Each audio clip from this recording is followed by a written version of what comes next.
सूरज के पास आप गए और आपको रोशनी नहीं मिले, ऐसा कभी भी संभव नहीं है, बशर्ते आपकी आंखें खुली होनी चाहिए। बशर्ते आपकी आंखें खुली होनी चाहिए। नदी के पास गए और आपकी प्यास नहीं बुझे, यह भी संभव नहीं है, परंतु आपको प्यास लगनी चाहिए।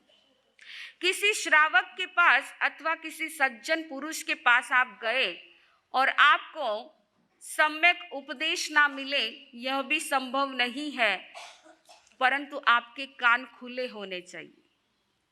संत के पास गए और आपको अपने लक्ष्य का बोध नहीं मिले, यह भी संभव नहीं है, परंतु आपको जिज्ञासा चाहिए।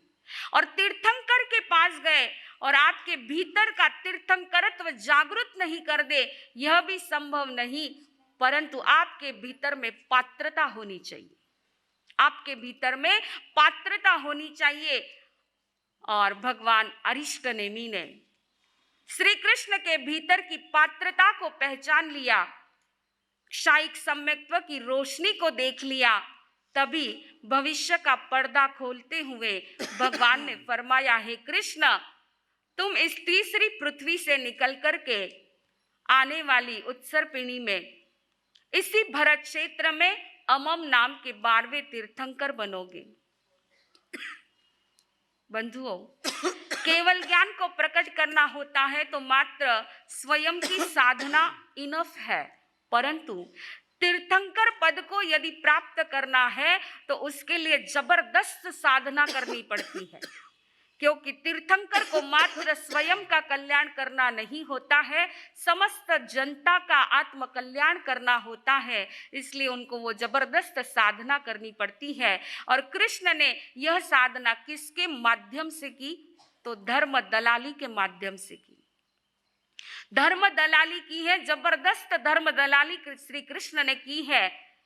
आज संसार में दलाल बहुत है, दलाली बहुत करते हैं, कमीशन एजेंट बहुत है। अरे मैरिज ब्यूरो के बोल दो या लैंड डेवलपर्स बोल दो या शेयर मार्केट में बोल दो, बहुत सारे कमीशन एजेंट मिल जाएंगे, लेकिन वो सारा कमीशन आपको कर्म बंध का कमीशन है। लेकिन धर्म मार्ग में यदि आप धर्म दलाली करते हो, प्रोत्साहन देते हो, प्रेरणा देते हो, आगे बढ़ाते हो, तो आपको पुण्य का, जबरदस्त पुण्य का कमीशन मिलता है। वह पुण्यवाणी आपको तीर्थंकर नाम गोत्र तक पहुंचा देती है। ऐसा ही हुआ। श्री कृष्ण ने भगवान के समोसरण में 22वें तीर्थंकर भगवान अरिष्टनेमि को पूछा कि भगवान, मेरी यह द्वारिका साक्षात अलकापुरी के समान पूरी सोने की द्वारिका, इसका विनाश कैसे होगा? और प्रभु ने क्या फरमाया? 3 कारण बताए थे। सुरा, अग्नि और द्वैपायन ऋषि के कारण कृष्ण तुम्हारी द्वारिका का विनाश होने वाला है।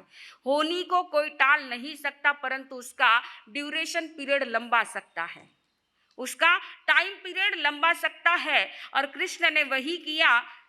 जैसे ही सुना कि मदिरा के कारण, अग्नि के कारण और द्वैपायन ऋषि के कारण मेरी द्वारिका का विनाश होने वाला है, कृष्ण ने पूरी द्वारिका में घोषणा कर दी कि आज के बाद कोई भी शराब का सेवन नहीं करेगा।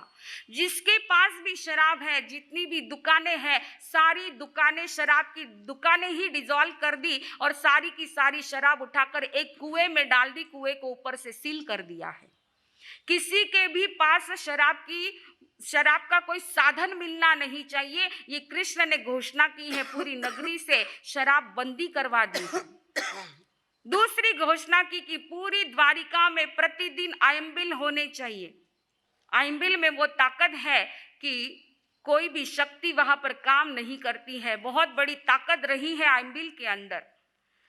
इतना सब कुछ किया, परंतु फिर भी घटना तो जो घटने वाली थी वो हुई है कि द्वारिका की रक्षा कब तक चलती रही, कब तक इस द्वारिका की सुरक्षा हुई? कहते हैं 11 साल तक द्वारिका की सुरक्षा हुई। जो घटना 11 साल पहले होने वाली थी, आयंबिल की वजह से वो घटना 11 साल के बाद हुई। और होता ऐसा ही है, कुछ युवक लोग शराब की आदत जिसको रहती न, भले 11 साल भी बीत जाए परंतु याद आ जाती है। उन्होंने छुपा करके रखी थी शराब को, और शराब पीकर के मदोन्मत्त होकर के द्वैपायन ऋषि जहाँ पर साधना कर रहे थे वहां जाकर के उन्होंने शराब के नशे में आकर के उन्होंने उनको बहुत मारा पीटा है।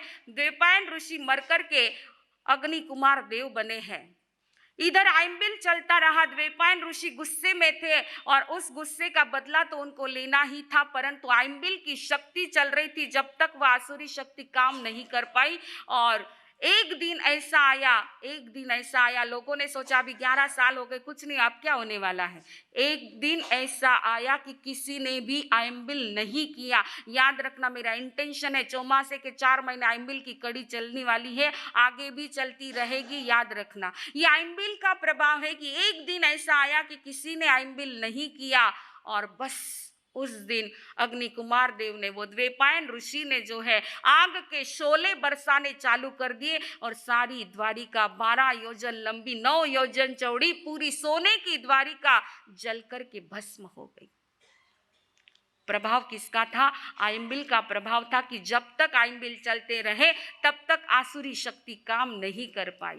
तो ऐसे कृष्ण वासुदेव ने जो है धर्म दलाली की है। कैसी जबरदस्त धर्म दलाली की। श्री कृष्ण ने जब ये भविष्य सुना, वहां से उठकर के आए हैं और सेवक को आदेश दिया है कि पूरी द्वारिका में घोषणा कर दो, मेरी द्वारिका का विनाश तो होना निश्चित है, परंतु इसके पूर्व जो भी आत्मकल्याण करना चाहते हैं, जो भी राजा है, राजकुमार है, राजकन्या है, सेठ साहूकार है, जिसको भी दीक्षा लेनी है, अगर घर से परमिशन नहीं है तो कृष्ण वासुदेव उनको परमिशन देते हैं।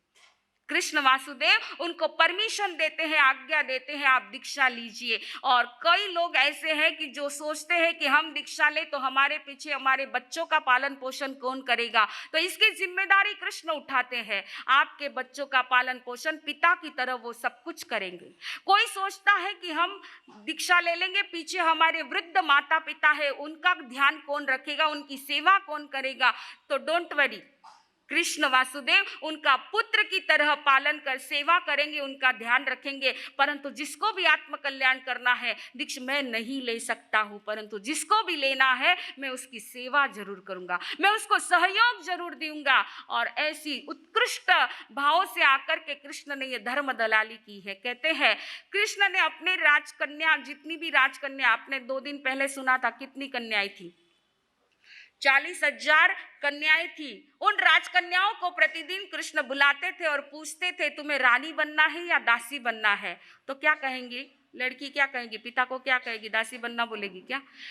पिताजी मुझे तो रानी ही बनना है। और जो भी कन्या कहती कि मुझे रानी बनना है, उसको भगवान अरिष्टनेमि के पास भेज देते थे।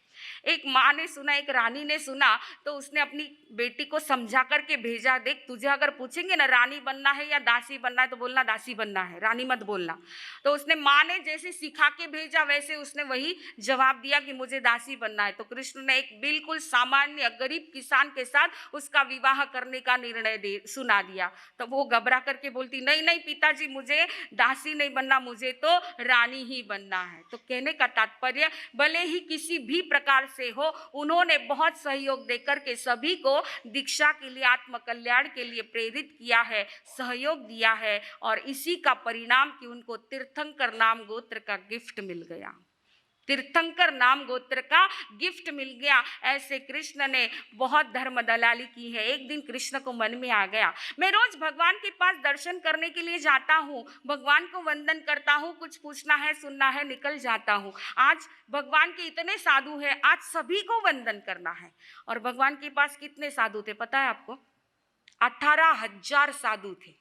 तीर्थंकर परमात्मा अरिष्टनेमि भगवान के 18,000 साधु थे। और कृष्ण ने आज मन में संकल्प कर लिया है कि मैं सभी साधु भगवंतों को 3-3 बार वंदन करूंगा। अहोभाव के साथ वंदन कर रहे हैं, सभी साधु संतों को अहोभाव के साथ, श्रद्धा के साथ वंदन कर रहे हैं। आधे साधुओं को वंदन हुआ और थकान लग गई है, कृष्ण को थकान लग गई है और पसीना आ गया, एक जगह बैठ गए। उनको बड़ा आश्चर्य लगा कि मैंने मुझे थकान क्यों लग गई? क्योंकि वासुदेव अतुल बली होते हैं, बहुत सामर्थ्य होता है उनके पास।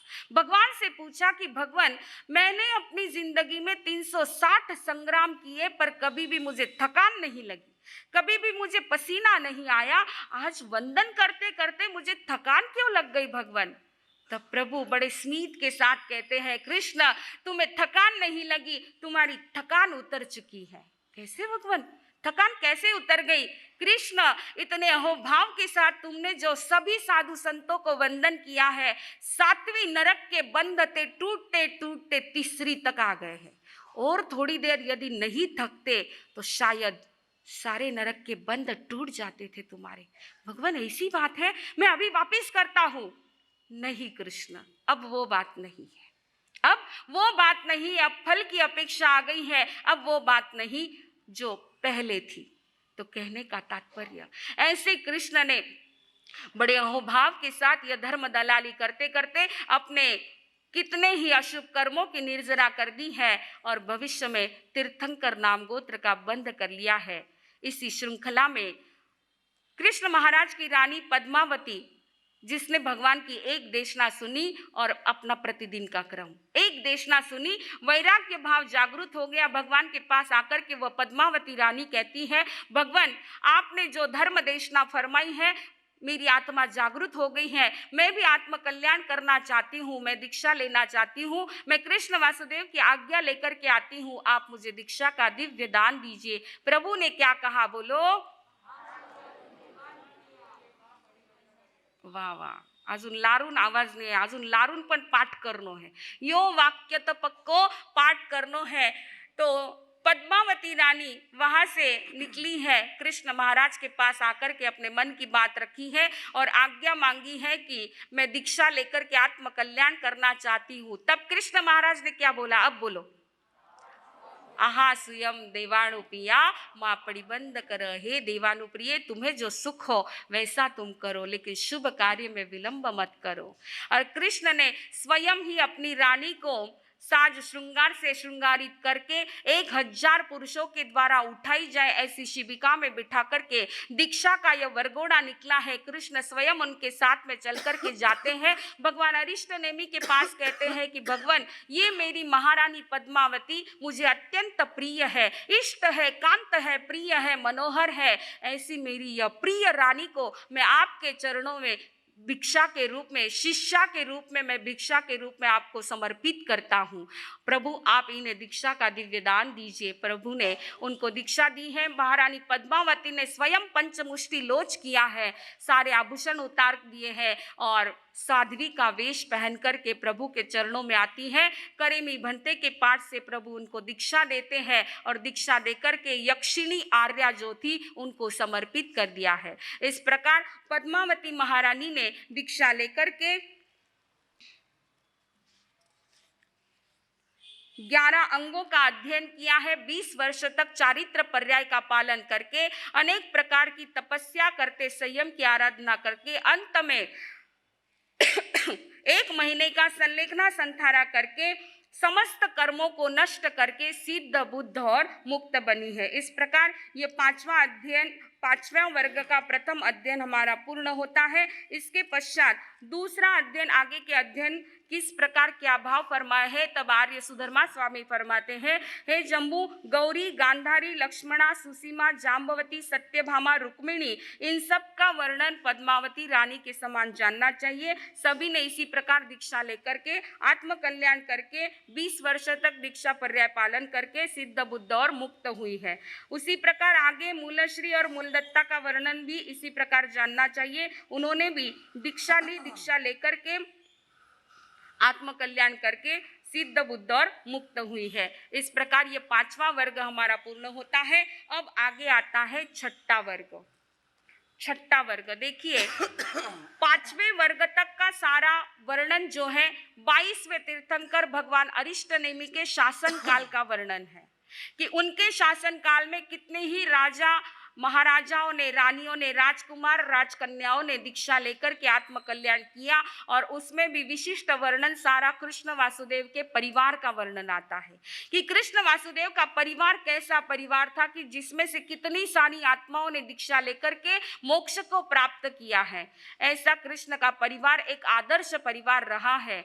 बंधुओं, परिवार में से किसी ने दीक्षा लेना ये भी सामान्य बात नहीं है। पूज्यवर बड़े मार साहब फरमाते हैं, विनोबा भावे कहते थे कि जिस परिवार की 7 पीढ़ी की पुण्यवाणी एकत्रित होती है, तब कहीं जाकर के उस परिवार में से एक ब्रह्मचारी आत्मा निकलती है, और जिस परिवार की उन 50 पीढ़ी की पुण्यवाणी एकत्रित होती है, तब कहीं जाकर के उस परिवार में से संयमी आत्मा निकलती है।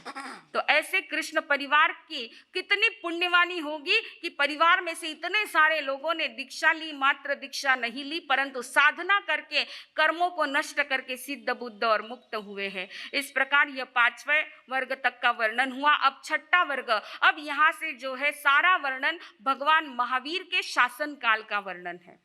भगवान महावीर के शासन काल में देखिए, राजा महाराजा तो है ही, लेकिन सेठ साहूकार गाथापति श्रेष्ठी वर्ग ये भी पीछे नहीं रहे हैं। किस प्रकार उन्होंने भी अपने आत्मा का कल्याण किया है, वर्णन आता है 6ठे वर्ग के। क्या भाव प्रभु ने फरमाए हैं। आर्य जम्बू स्वामी आर्य सुधर्मा स्वामी से पूछते हैं, तब सुधर्मा स्वामी फरमाते हैं, जम्बू 6ठे वर्ग के 16 अध्ययन प्रभु ने फरमाए हैं। मकाई, किंकम, मुदगर पाणी, काश्यप, क्षेमक, धृतिधर, कैलाश, हरिचंदन, वारत, सुदर्शन, पूर्णभद्र, सुमनोभद्र, सुप्रतिष्ठ, मेघ, अतिमुक्तक, अलक्ष, इस प्रकार ये 16 अध्ययन प्रभु ने फरमाए हैं।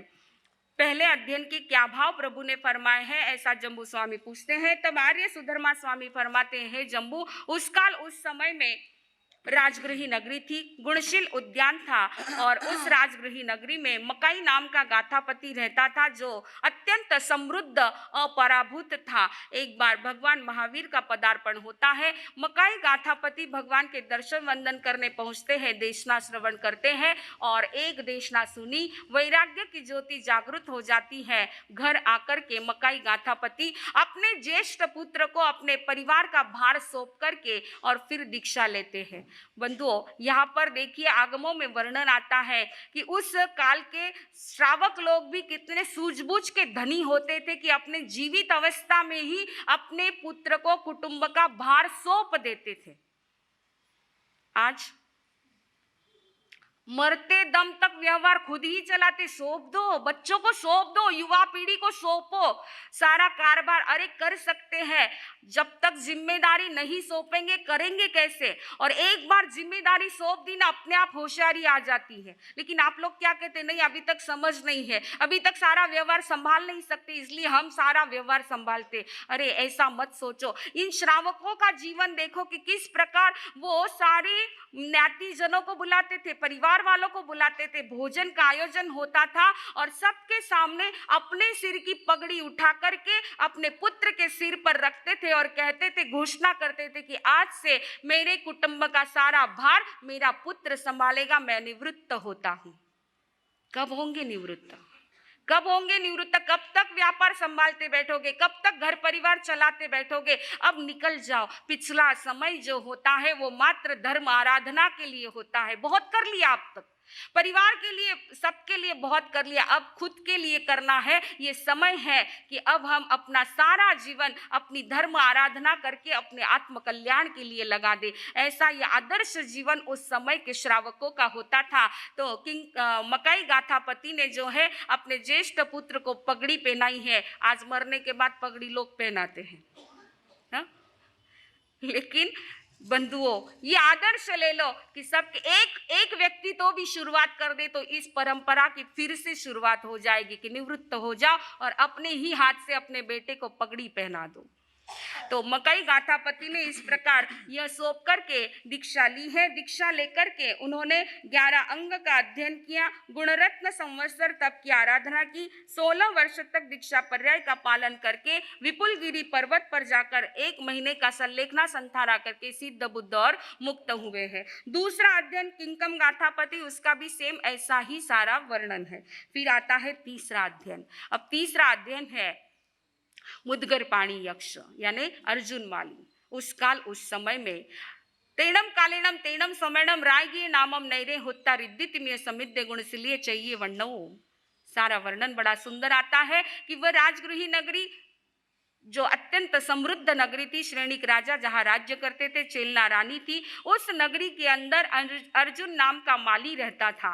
वह अर्जुन माली जो है उसकी पत्नी थी बंधुमती, अत्यंत सुंदर स्वरूप ऐसी वह उसकी पत्नी थी। अर्जुन माली का राजगृही नगरी के बाहर समीप ही एक सुंदर उसका बगीचा था, गार्डन था। उसमें 5 वर्ण के पुष्प आदि सारे खिले हुए थे और उसके बगीचे के नजदीक ही मुद्गर पाणी नाम के यक्ष का यक्षायतन था, जो अर्जुन माली के कुल परंपरा, उसके दादा परदादा आदि कुल परंपरा से वो संबंधित ऐसा यक्षायतन था अर्जुन माली जो। और उसमें मुद्गर पाणी यक्ष की प्रतिमा थी। उसके हाथ में 56 किलो का यानी 1000 पल भार परिमाण वाला जो है मुद्गर, लोहे का मुद्गर था, जिसको हम आज की भाषा में कहते हैं 56 किलो का लोहे का मुद्गर उसके हाथ में था, इसलिए उसको मुद्गर पाणी यक्ष बोलते थे।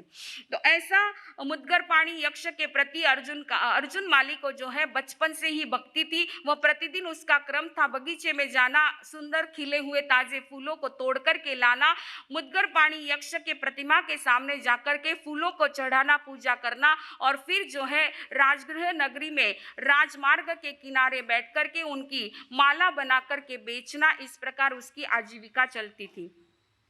इस नगरी में एक ललित गोष्ठी नामक 6 मित्रों का ग्रुप था, जिसको ललित गोष्ठी कहते हैं। ऐसे 6 मित्रों का ग्रुप था।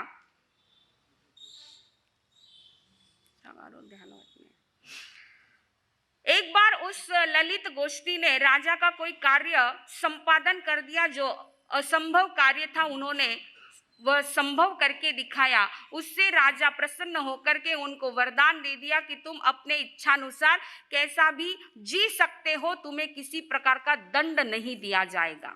देखिए, यह जब इस प्रकार का सत्ता मिल जाती है तो व्यक्ति स्वच्छंद बनते देर नहीं लगती है। एक तो बंदर, ऊपर से शराब पिया हुआ, फिर उन्माद का कहना ही क्या, उसके उन्माद का कहना ही क्या।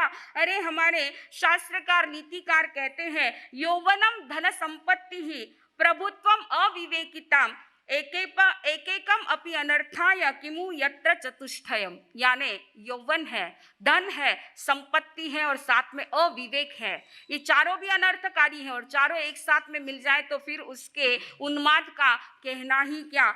ऐसे ये सारे 6 ललित गोष्ठी के पुरुष जो है मनमौजी आवारा गर्दी करते थे। ऐसे आवारा गर्दी करते करते सुबह सुबह क्रीड़ा करते करते यक्ष के यक्षायतन में पहुंच गए हैं। और एक दिन जो है राजगृही नगरी में कोई विशेष उत्सव होने वाला था, उसकी घोषणा की गई थी। अर्जुन माली ने सोचा कि उत्सव होने वाला है तो बहुत सारे फूलों की आवश्यकता होगी, इसलिए वो अपनी पत्नी को बंधुमती के साथ सुबह अर्ली मॉर्निंग जो है गार्डन में पहुंच गया है और फूलों को इकट्ठा कर रहा है। चुन चुन के बांस की चंगेरी में, बांस की टोकरी में फूलों को इकट्ठा करके लेकर के मुद्गर पाणी यक्ष के यक्षायतन मंदिर की ओर आ रहा है। ये 6 मित्रों ने जब अर्जुन माली को अपनी पत्नी के साथ आते हुए देखा तो 6 के 6 उसमें से एक बोलता है, अरे आज ये देखिए इतनी सुंदर यह बाला आ रही है, आज तो इसका आनंद लेना है, इसका भोग उपभोग लेना है। हमें उचित यही है कि अभी हम दरवाजे के पीछे छिप जाए और जैसे ही ये अर्जुन माली, इसका रोज का क्रम है, ये मुद्गर पाणी यक्ष के सामने फूलों को चढ़ाता है, दोनों घुटने टेक कर मस्तक झुकाकर के प्रणाम करता है। बस जैसे ही ये मस्तक झुकाकर नीचे प्रणाम करेगा ना, हम सब पीछे से आकर के उसको पकड़ेंगे, उसके हाथ पैर बांध के एक और लुढ़का देंगे और फिर बंधुमती के साथ विपुल भोग भोगेंगे। और उसकी इस आइडिया को सभी ने एक्सेप्ट किया है और सभी ने कहा कि बहुत अच्छी बात है, चलो आज तो इसका आनंद लेना ही लेना है। ऐसे दरिंदे बहुत रहते हैं संसार में, आए दिन पेपर में इस प्रकार की घटनाएं आप प्रतिदिन पढ़ते हो। तो सभी ने वैसा ही किया है, दरवाजे के पीछे श्वास रोक कर के छिप कर के खड़े हुए हैं। जैसे ही अर्जुन माली आया, झुका है, प्रणाम किया है, पीछे से आकर के सभी 6 पुरुषों ने मिलकर के उसको मारा है, उसके हाथ पैर बांध कर के एक और लुढ़का दिया है और उसी के सामने सामने बंधुमती के साथ भोग भोगने लगे हैं।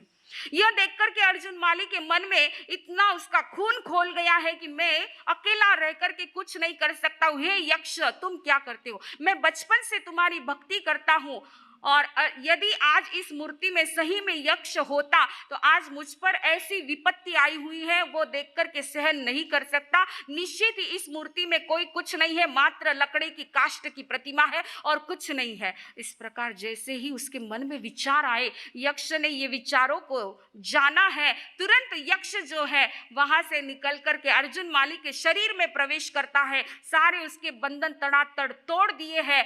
1000 मण वाला वह मुदगर जो है, लोहे का मुदगर हाथ में लिया है और एक ही घात में सारे 6 के 6 और उसकी पत्नी सभी को उसने खत्म कर दिया है। अब यक्षाविष्ट अर्जुन गुस्से में है और गुस्से में आकर के अब प्रतिदिन का नित्य क्रम उसका शुरू हो चुका है। प्रतिदिन वो राजगृही नगरी के बाहर से और अंदर से आने जाने वाले 6 पुरुष और 1 स्त्री की हत्या करता है। लोहे का मुदगर घुमाता हुआ इधर उधर से घूमता है और सभी को इस प्रकार वो खत्म करता है। यह वार्ता कानों कान सब लोगों तक पहुंच गई और राजा श्रेणिक तक ये बात जब पहुंची है तो राजा श्रेणिक ने पूरी नगरी में ऐलान किया है और लॉकडाउन करा दिया।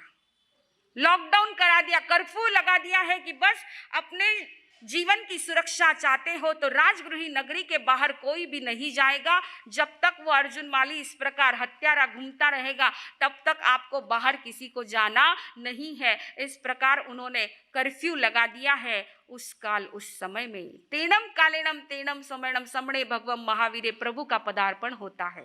राजगृही नगरी के बाहर गुणशील उद्यान में प्रभु का पदार्पण होता है। वार्ता तो पहुंच जाती है। सभी लोग दुराहे तिराहे पर खड़े रहकर के ग्रुप से चर्चा करते हैं कि भगवान राजगृही नगरी के बाहर पधारे हैं और हम लोग जा नहीं सकते। अरे भगवान का नाम सुनना भी पुण्यवाणी का उदय होता है, तब सुनने को मिलता है। फिर उनके दर्शन करना, उनकी देशना सुनना, ये कितनी बड़ी पुण्यवाणी लगती है। परंतु क्या करें, हम राजगृही नगरी से बाहर नहीं जा सकते। उस नगरी में सुदर्शन नाम के श्रेष्ठी रहते थे जो भगवान के वितराग धर्म के प्रति अत्यंत भक्ति जिनकी थी, आस्था जिनकी थी, जीवाजीव 9 तत्वों के जानकार श्रवणोपासक ऐसे सुदर्शन श्रावक थे। उन्होंने जब सुना तो उनका मन तैयार हो गया कि चाहे कुछ भी हो, मुझे तो भगवान मेरी नगरी के बाहर आए और मैं दर्शन करने न जाऊं, ये कैसे संभव है। वो तुरंत अपने माता पिता के पास जाते हैं और माता पिता से आज्ञा मांगते हैं कि मैं भगवान के दर्शन करने के लिए जाना चाहता हूँ। माता पिता समझाते हैं कि अर्जुन माली वो हत्यारा बाहर घूम रहा है, तुम और रास्ता एक ही है, एक ही रास्ता है, वहीं से जाना होगा। तो पुत्र तुम यहीं से भगवान को वंदन कर लो, वैसे भी भगवान केवल ज्ञानी है, तुम्हारे वंदन को यहाँ से स्वीकार कर लेंगे। तब सुदर्शन श्रेष्ठी कहते हैं ऐसा संभव ही नहीं है, मेरे भगवान मेरे नगरी के बाहर हो और मैं यहीं से वंदन कर लूं, ये मेरे लिए संभव नहीं है। चाहे मौत भी आ जाए मंजूर है, परंतु मैं भगवान के दर्शन के लिए जाऊंगा, मैं भगवान के दर्शन के लिए जाऊंगा। जीना भी अच्छा होगा, मरना भी अच्छा होगा, जीना भी अच्छा होगा, मरना भी अच्छा होगा। तेरे शासन में भगवन, तेरे शासन में भगवन, सहना भी अच्छा होगा, जीना भी अच्छा होगा, मरना भी अच्छा हो। कैसी दृढ़ता है कि धर्म के नाम पर मर मिटने को भी तैयार है, परंतु मैं यहाँ से प्रभु को वंदन करूँ ये मुझे मंजूर नहीं है। बंधुओं, कैसी दृढ़ता थी। आज थोड़ा सा कुछ हो जाता है तो धर्म को लोग बदनाम कर देते हैं, परंतु ये सीख लेना है हमें कि चाहे कुछ भी हो जाए, धर्म के लिए हम कुछ भी कर सकते हैं, लेकिन धर्म को छोड़ नहीं सकते हैं। आखिर सुदर्शन के माता पिता ने उनको आज्ञा दी है, वो नहा धो करके शुद्ध वस्त्र पहन करके पैदल ही राजगृही नगरी से बाहर निकले हैं। सभी लोग देख रहे हैं कि कैसा वीर है, कि पता है कि अर्जुन माली बाहर घूम रहा है, फिर भी यह मौत को मंजूर करते हुए भी भगवान के चरणों में वंदन करने के लिए पहुंच रहा है। और जैसे ही उस मुद्गर पाणी यक्ष के यक्षायतन से होकर के गुजरने लगे। अर्जुन माली वहां पर घूम ही रहा था, उसने देखा, सुदर्शन श्रावक को देखा, वो दौड़ कर के आने लगा। जैसे ही अर्जुन माली को सामने आते हुए देखा, सुदर्शन श्रेष्ठी बिल्कुल निर्भीक है, कोई भय नहीं है, कोई टेंशन नहीं है, कोई भी घबराहट नहीं है, और वहीं पर खड़े होकर के उन्होंने जगह की प्रतिलेखना की है और भगवान को वंदन करके सागारी संथारे के पचकार ले ली, क्योंकि मौत सामने आ रही है, मौत सामने आ रही है। और वहीं पर सागारी संथारे के 12 अनुव्रत, 18 पापस्थान सभी का त्याग करते हुए सागारी संथारे के पचकान ले लिए हैं। ओम जय महावीर स्वामी, ओम जय महावीर स्वामी, संकट की बेला में, संकट की बेला में शरणम गच्छामि, ओम जय महावीर स्वामी। संतारा ले लिया है, बिल्कुल स्थिर खड़े हैं, आंखें बंद करके भगवान का ध्यान कर रहे हैं। मुद्गर पाणी यक्ष अर्जुन माली वहां पर आता है, लोहे को मुद्गर को घुमाते घुमाते आता है कि अभी एक ही झटके में मैं इसको खत्म कर दूं। जैसे ही नजदीक आया है और देखता है तो उसका हाथ ऊपर ही स्तंभित हो गया है। वह मुद्गर पाणी यक्ष अपलक दृष्टि से सुदर्शन श्रावक को देख रहा है, परंतु अपने तेज से उनको कोई भी पीड़ा पहुंचा नहीं पा रहा है, कोई भी कष्ट दे नहीं पा रहा है। आखिर जब एक मुहूर्त भर वह देखता रहा, लेकिन उसकी आसुरी शक्ति कुछ भी काम नहीं कर पाई। तब आखिर जो है मुद्गर पाणी यक्ष अर्जुन के शरीर को छोड़ करके लोहे का मुद्गर लेकर के जिस दिशा से आया था उस दिशा में चला गया है। जैसे ही शरीर में से वह आसुरी शक्ति निकल गई है, अर्जुन माली धड़ाम से धरती पर गिर पड़े हैं, निचेष्ट होकर के धरती पर गिर पड़े हैं। जैसे ही अर्जुन माली को नीचे गिरा हुआ देखा, सुदर्शन श्रावक ने अपना संथारे के पचकान पाले हैं, क्योंकि सागारी संथारा लिया था और संकल्प था कि यदि मेरा उपसर्ग टल जाए तो मैं पचकान पार लूंगा, यदि नहीं टला तो जावजीव के लिए मेरे पचकान है। इस प्रकार जब उन्होंने देखा कि उपसर्ग टल चुका है, उन्होंने सागारी संथारा पाला है और फिर अर्जुन माली जो बेहोश होकर के गिर पड़ा था उसको सचेत किया है। सचेत होने के पश्चात अर्जुन माली सुदर्शन श्रावक से पूछता है, हे देवानुप्रिय तुम कौन हो? एक खूनी हत्यारा की टोनिंग बदल गई है, शब्द बदल गए हैं। हे देवानुप्रिय तुम कौन हो और कहाँ जा रहे हो? तब सुदर्शन श्रावक ने अपना परिचय दिया है। क्या परिचय दिया? हे देवानुप्रिय अर्जुन माली, मैं सुदर्शन नाम का श्रमणोपासक हूँ, जीव अजीव आदि 9 तत्वों का जानकार ऐसा श्रमणोपासक हूँ और मेरे प्रभु श्रमण भगवान महावीर को वंदन नमन करने के लिए जा रहा हूँ। क्या आइडेंटिटी दी, अपना परिचय क्या दिया है? ये नहीं कहा कि मैं अमुक फर्म का मालिक हूँ, मैं इतना धनवान बड़ा सेठ हूँ, मैं इस संस्था का चेयरमैन हूँ, ये ट्रस्टी हूँ, ये परिचय नहीं दिया। कौन सा परिचय दिया? बोलो, श्रमणोपासक, मैं भगवान का श्रावक हूँ, ऐसा परिचय दिया है। तो इस परिचय को सुनकर के अर्जुन माली ने कहा, अच्छा आप भगवान के दर्शन के लिए जा रहे हो, क्या मैं भी आपके साथ चलूं? आप होते तो क्या बोलते? अरे तू खूनी हत्यारा और मेरे साथ में चले, लोग देखेंगे तो क्या बोलेंगे? नहीं नहीं, तू मेरे साथ नहीं आ सकता है।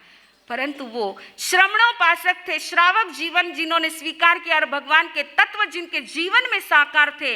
भगवान ने सिखाया था कि पापी से घृणा मत करो, पाप से घृणा करो, पापी से घृणा मत करो, पाप से घृणा करो। इसलिए सुदर्शन श्रावक ने कहा, आहा स्वयं जैसा तुम्हें सुख हो तुम मेरे साथ चल सकते हो। अर्जुन माली के साथ सुदर्शन श्रावक भगवान के चरणों में पहुंचते हैं और भगवान ने उन दोनों को धर्म देशना दी है। धर्म देशना सुनकर के सुदर्शन श्रावक पुनः अपनी घर की ओर लौट चुके हैं। अर्जुन माली की आत्मा, उसका दिल बदल चुका है, पूरा परिवर्तित हो चुका है। मात्र एक देशना में वह जादू था कि एक खूनी, एक हत्यारा भी मुनि बनने के लिए तैयार हो गया और उसने भगवान से कहा, तमेव सच्चम निशंकम जम जिणे ही पवेयम प्रभो, आपने जो मार्ग बताया निशंक यथार्थ है, सत्य है। सद्दहामि भन्ते पतियामि भन्ते रोएमि फासेमि अनुपालेमि भन्ते। भगवान मैं उसकी पालना करना चाहता हूँ, मैं दीक्षा लेना चाहता हूँ। और प्रभु ने क्या कहा? बोलो क्या कहा? आहा स्वयं देवाणुपिया माँ परिबंध करे ह। हे देवानुप्रिय, जैसा तुम्हें सुख हो वैसा तुम करो, परंतु शुभ कार्य में विलंब मत करो। प्रभु ने ये नहीं कहा तूने इतनी हत्याएं की है और तू दीक्षा लेकर के क्या करेगा, ये नहीं कहा। अरे प्रभु महावीरનું શાસન છે, ત્યાં સૌના સરીખા આસન છે, सभी को समान रूप से स्थान प्रभु ने दिया है। और इस घटना से हमें एक बोध मिलता है कि व्यक्ति कितना भी गलत आचरण करे लेकिन सुधरना चाहे तो उसको सुधरने का मौका दीजिए। जो व्यक्ति सुधरना चाहता है उसको सुधरने का मौका दीजिए। प्रभु की इस घटना से हमें ये बहुत बड़ी शिक्षा मिलती है। अर्जुन माली ने जाकर के पंचमुष्टि लोच किया है और प्रभु ने उनको दीक्षा का मंत्र पाठ सुनाया है। दीक्षा लेते ही अर्जुन मुनि ने संकल्प किया, भगवान आपकी आज्ञा हो तो जाव जीव पर्यंत बेले बेले पारणा करने की आराधना करना चाहता हूँ। प्रभु ने आज्ञा दी है। बेले की साधना में जुट चुके हैं। बेले का पारणा था। सुबह पहले प्रहर में स्वाध्याय की, दूसरे प्रहर में ध्यान किया, तीसरे प्रहर में प्रभु के पास आकर के निवेदन किया कि भगवान आज मुझे बेले का पारणा है, इसलिए मैं राजगृही नगरी में भिक्षा की गवेषणा के लिए जाना चाहता हूँ। प्रभु ने कहा बहुत बड़ी परीक्षा है, बहुत बड़ी परीक्षा है। और अर्जुन माली को प्रभु ने आशीर्वाद दिया है और अर्जुन माली झोली पात्रे लेकर के कहाँ पहुँचे हैं, कहाँ पहुँचे हैं? राजगृही नगरी में पहुँचे हैं। लोगों के घरों में भिक्षा के पात्र लेकर अर्जुन माली आ रहे हैं और लोग देख रहे हैं और क्या प्रतिक्रिया कर रहे हैं। धन अर्जुन मुनिवर दीक्षा लेने चाल्या गोचरी, धन अर्जुन मुनिवर दीक्षा लेने चाल्या गोचरी। राजगृही नगरी के अंदर लोग रहे घबराए, मुनि वेश में आता देखी और अचंभो पाय हो। धन अर्जुन मुनिवर दीक्षा लेने चाल्या गोचरी। इतना सुंदर भजन है कि भजन की एक एक लाइन सुनते हैं तो आंखों के सामने वह सारा चित्र उपस्थित होता है। पूज्यवर बहुत सुंदर इस गीत को फरमाते थे। तो ऐसे अर्जुन मुनि दीक्षा गोचरी के लिए एक एक घर की ओर जा रहे हैं और लोग देख रहे हैं और लोग क्या प्रतिक्रिया देते हैं। अरे ये खूनी, ये हत्यारा, इसने मेरी माँ को मारा है, इसने मेरे पिता को मारा है, अरे मेरी बहन को मारा है, कोई कहता है पत्नी को मारा है, कोई कहता पुत्र को मारा है, सगे संबंधियों को मारा है और इसको भिक्षा दे, थू इसको भिक्षा दे। ऐसी लोगों की प्रतिक्रिया। लोग थूक रहे हैं, गालियां दे रहे हैं, पत्थर मार रहे हैं, लाठियों से मार रहे हैं, ईंटों से मार रहे हैं, गालियां दे रहे, ताड़ना, तर्जना, हिलना, निंदना, खिसना। अरे इतना इतना लोगों ने पूरा सब ने मिलकर के अपना रोष पूरा निकाल दिया है। परंतु वो अर्जुन मुनिवर बिल्कुल शांत भाव से चल रहे हैं, बिल्कुल शांत भाव से सहन कर रहे हैं, किसी को भी कुछ भी नहीं कह रहे हैं। कभी उनको आहार में, गोचरी में जो है आहार मिलता है तो पानी नहीं मिलता है, और कभी पानी मिला तो आहार नहीं मिला। जो मिला लेकर के आ जाते हैं, जो मिला वो लेकर के आ जाता है। साधु समभाव राखो जी, साधु समभाव राखो जी। कोई बैरावे लाडू पेड़ा, कोई बैरावे घी, कोई बैरावे लुखी सूकी, मत कर जो तेरी। साधु समभाव राखो जी। ऐसी समभाव की साधना करते करते अर्जुन मुनि जो है, जो कुछ मिला वो लेकर के आते हैं। प्रभु को आहार में जो मिला, पानी मिला तो पानी का आहार किया है और इस प्रकार पारणा करके दूसरे दिन फिर बेले की आराधना। इस प्रकार अत्यंत क्षमा भाव के साथ यह तपस्या करते करते देखिए अर्जुन मुनि ने मात्र 6 महीने में अपने सारे कर्मों को क्षय कर दिया है, सारे कर्मों को क्षय कर दिया है। और क्षय करने के पश्चात जो है आधे महीने का यानी 15 दिन का सल्लेखना संथारा करके समस्त कर्मों को नष्ट करके सिद्ध बुद्ध और मुक्त हो चुके हैं, भगवान से पहले मोक्ष में जा पहुंचे हैं। बंधुओं, यहाँ पर एक चिंतन होता है, एक प्रश्न होता है कि अर्जुन माली हत्यारा कितनी हत्याएं की है? हाँ, 1141 हत्याएं की। उरो आंकड़ो तो सगो पाटे, आपन कितनी करी? नहीं करी। तो हमारे आगमों का सिद्धांत कहता है पंचेंद्रिय की हिंसा करने वाला, हत्या करने वाला नरक में जाता है, उसका नरक का रिजर्वेशन हो जाता है। फिर इतनी हत्याएं करने वाला नरक में न जाकर के मोक्ष में कैसे पहुंच गया? मोक्ष में कैसे पहुंच गया? तो इसका समाधान ये है कि अर्जुन माली ने स्वयं ने हत्या नहीं की है। किसने की है? यक्ष ने की है। यक्षाविष्ट होने के कारण वो हत्याएं हुई है। अर्जुन माली ने तो मात्र 6 पुरुष और पत्नी की इतनी ही हत्या की है। और वो भी कैसे की है? अर्जुन माली में खुद में इतना सामर्थ्य ही कहा था? अरे उन 6 ने मिलकर के उसको बांध दिया तो वो बंधन भी तोड़ नहीं सका है, तो वो इतनी हत्याएं करने का उसमें सामर्थ्य ही कहा था। इसलिए कहते हैं कि जो चरम शरीर आत्मा होती है वो कभी भी निकाचित कर्म का बंध नहीं करती है। चरम शरीरी आत्मा निकाचित कर्म का बंध नहीं करती है। इसलिए जो भी हत्या हुई है उसका जिम्मेदार यक्ष है, अर्जुन माली नहीं है। तो ऐसे अर्जुन माली ने हिंसा की तो ऐसी हिंसा की कि खून की नदियां बहा दी और अहिंसा के क्षेत्र में पहुंच गए। तो ऐसी संयम और तप की साधना की कि उसी भव में मोक्ष को प्राप्त कर गए। ये किसके प्रभाव से? ये किसके प्रभाव से? तपस्या के प्रभाव से। और तपस्या, बेले का तप तो सामान्य तप था, परंतु उससे भी विशिष्ट कठोर तप था वो क्षमा भाव, समता भाव। जो समभाव की साधना अर्जुन मुनि ने की है। कहते राजगृही नगरी के चौराहे पर खड़े होकर के ध्यान करते थे ताकि आते जाते लोग, क्या हुआ, आते जाते लोग उनको देखें और उनकी निंदा करे, उनको गालियां दे, उनको मारे पीटे, सब कुछ करे और इनकी कर्म की निर्जरा होती रहे। इतना संभाव, इतनी क्षमा की आराधना उन्होंने की है। और इस क्षमा की आराधना के कारण ही उनके सारे कर्म जो है वहाँ पर सारे अशुभ कर्म नष्ट होते हैं और केवल ज्ञान, केवल दर्शन को प्राप्त करके सिद्ध बुद्ध और मुक्त होते हैं। तो ऐसे अर्जुन माली ने यह 6 महीने में कर्म बांधे, 6 महीने में कर्म बांधे और 6 महीने में कर्म तोड़ दिए हैं। ऐसी उत्कृष्ट साधना, क्षमा की आराधना उन्होंने करके सिद्ध बुद्ध और मुक्त हुए हैं। इस प्रकार हे जम्बू, 6ठे वर्ग के तीसरे अध्ययन की ये भाव प्रभु ने फरमाए हैं। अब आगे के अध्ययन के क्या भाव प्रभु फरमाते हैं, अवसर आने पर हम देखेंगे। बोलिए भगवान महावीर स्वामी की।